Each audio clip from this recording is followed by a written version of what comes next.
Arrêter ou pas de faire sonner l'Angélus tôt le matin? C'est la question posée aux habitants de Yettingen dans le Sundgau. Un riverain a proposé, via une lettre au maire, de décaler l'heure de la sonnerie. Une consultation a été organisée et dans le village, les sons de cloche sont visiblement différents. Loïc Scheffer et Nicolas Meyer.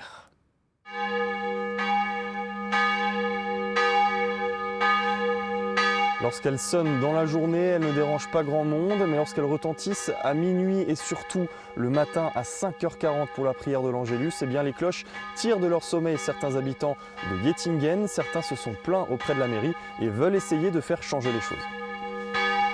Dans un courrier au maire, un riverain propose de décaler à 7h du matin l'appel à la prière de l'Angélus. Ici, ça fait beaucoup parler. Tout le monde a son avis.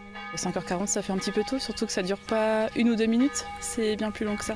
4 minutes en tout pour réveiller les habitants et les inviter à venir prier avant d'aller au travail. Aujourd'hui, plus de messe le matin, les cloches, elles, résonnent encore 365 jours par an.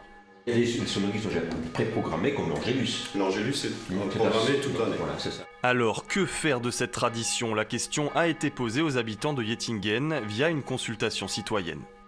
Les habitants ont le choix entre 3 propositions. Ne rien changer à la sonnerie des cloches, déplacer l'Angélus de 5h40 à 7h du matin ou supprimer toutes les sonneries civiles, heure, quart d'heure et demi-heure entre minuit et 7h du matin.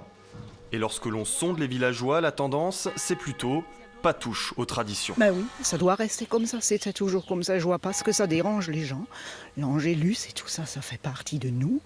Ça reste. Puis les personnes qui viennent habiter à côté d'une église et qui ne supportent pas les traditions, devraient ne pas venir ici et retourner en ville si ça ne leur plaît pas.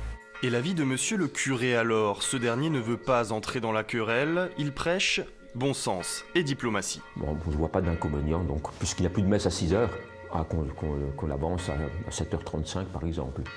Une affaire en tout cas qui attire plus que la messe. 2 tiers des 520 habitants ont exprimé leur avis. Résultat ce vendredi.